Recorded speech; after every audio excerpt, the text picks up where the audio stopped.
But we are going to instead pick our winners. We have a few awards that we think, I think we're going to do fighter, we're going to do submission, we're going to do knockout, we're going to do fight.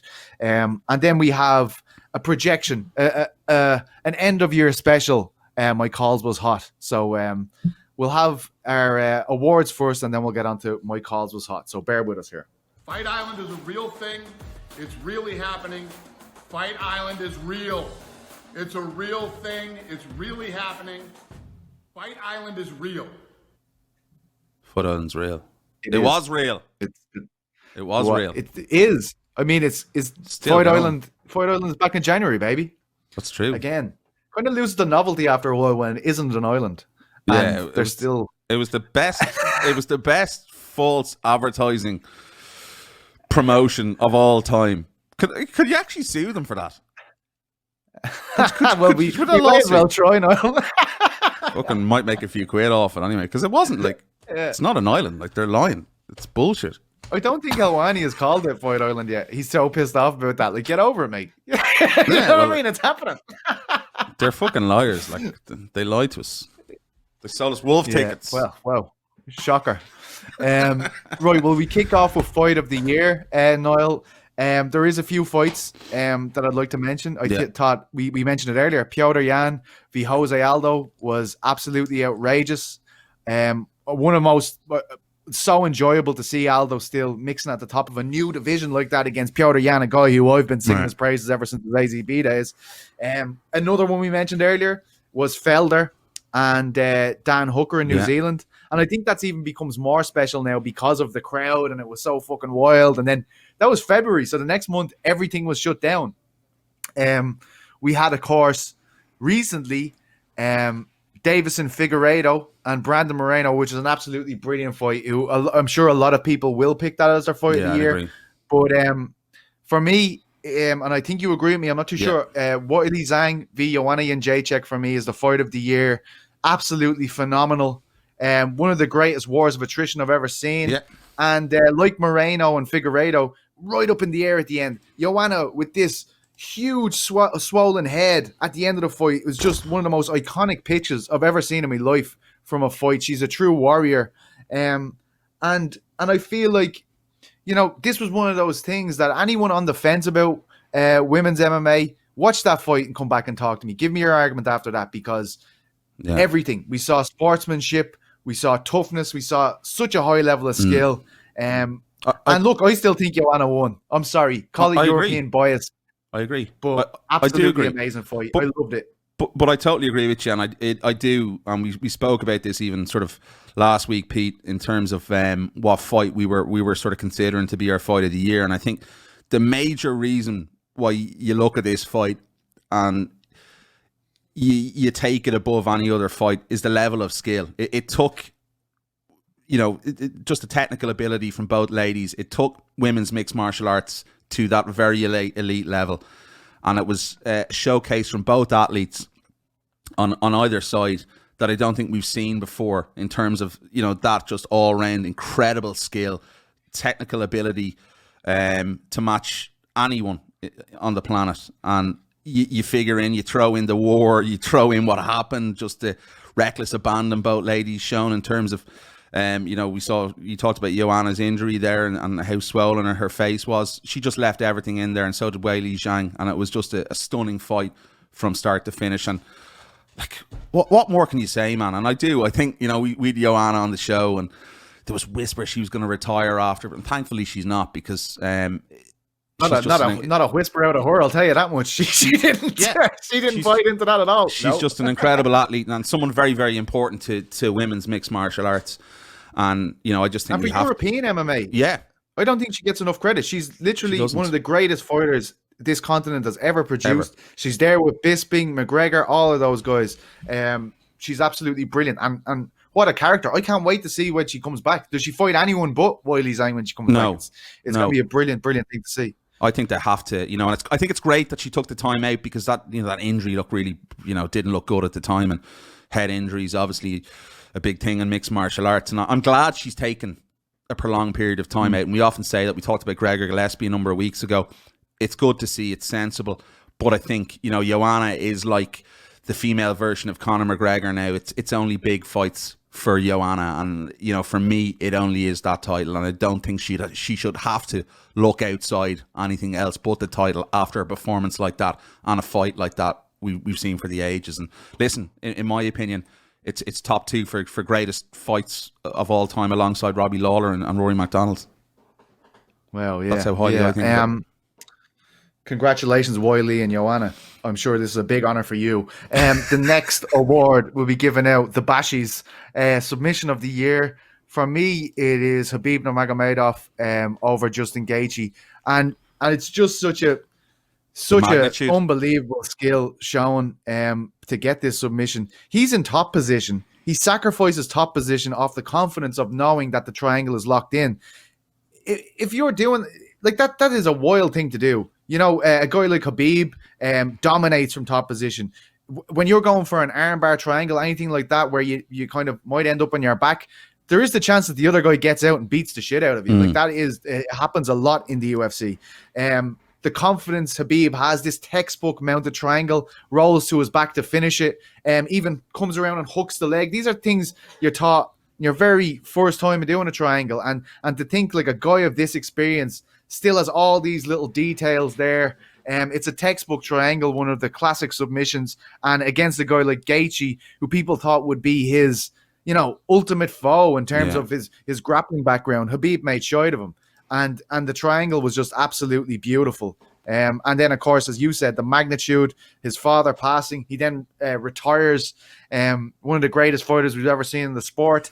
For me, it's that submission. It's absolutely brilliant, and I've watched it, I'd say 50 odd times since it happened. So I think it's a big, I know it's not the most, it's not a twister.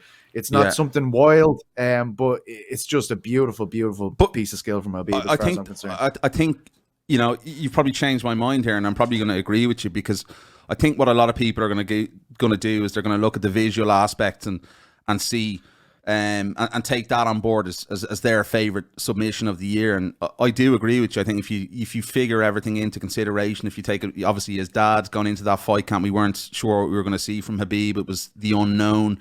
To pull it off against such a high level opponent like Justin Gaethje in the world title fight in the biggest stage of them all, to do that in your last fight, knowing that it was going to be your last fight, so he's told us, it's just an incredible feat.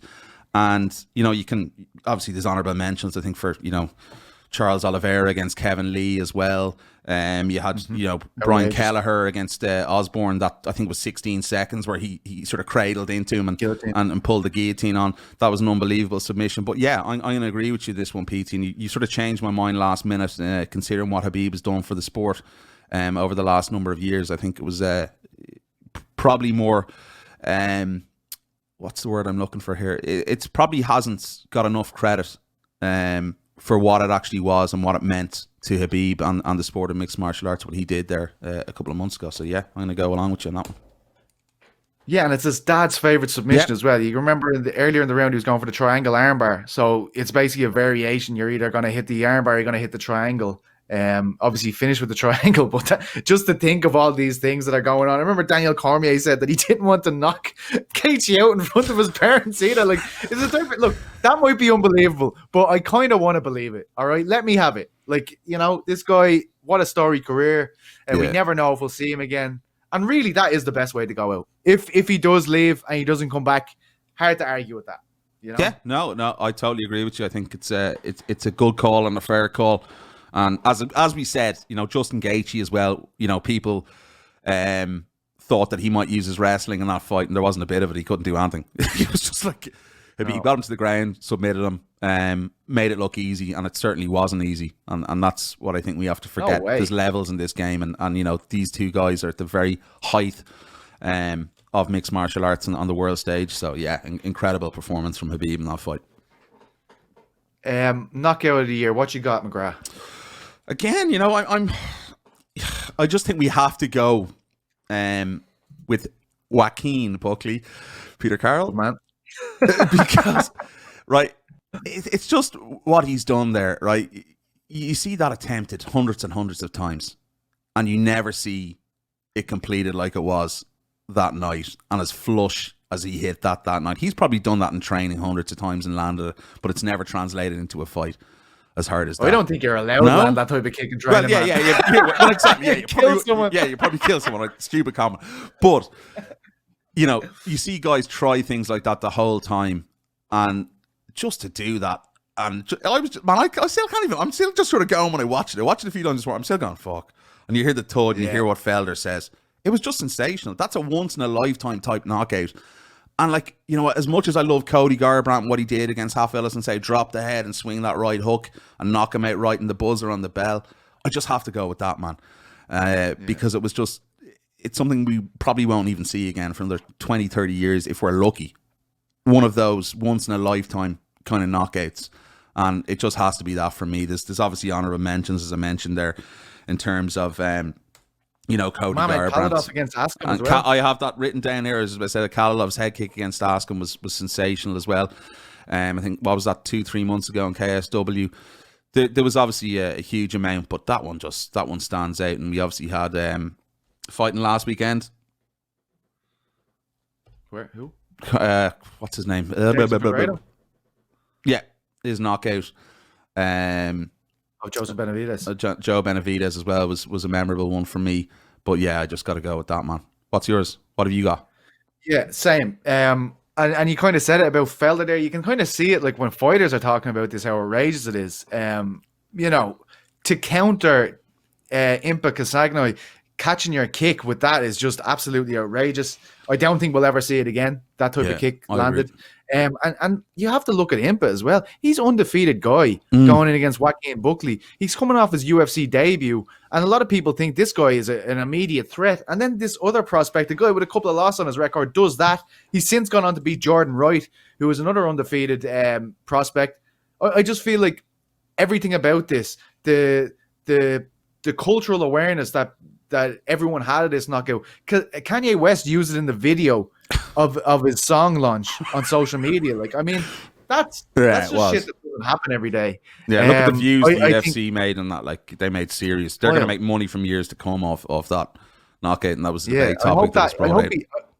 I hope he got a wild bonus for that. And look, I want to see this James Krause fight.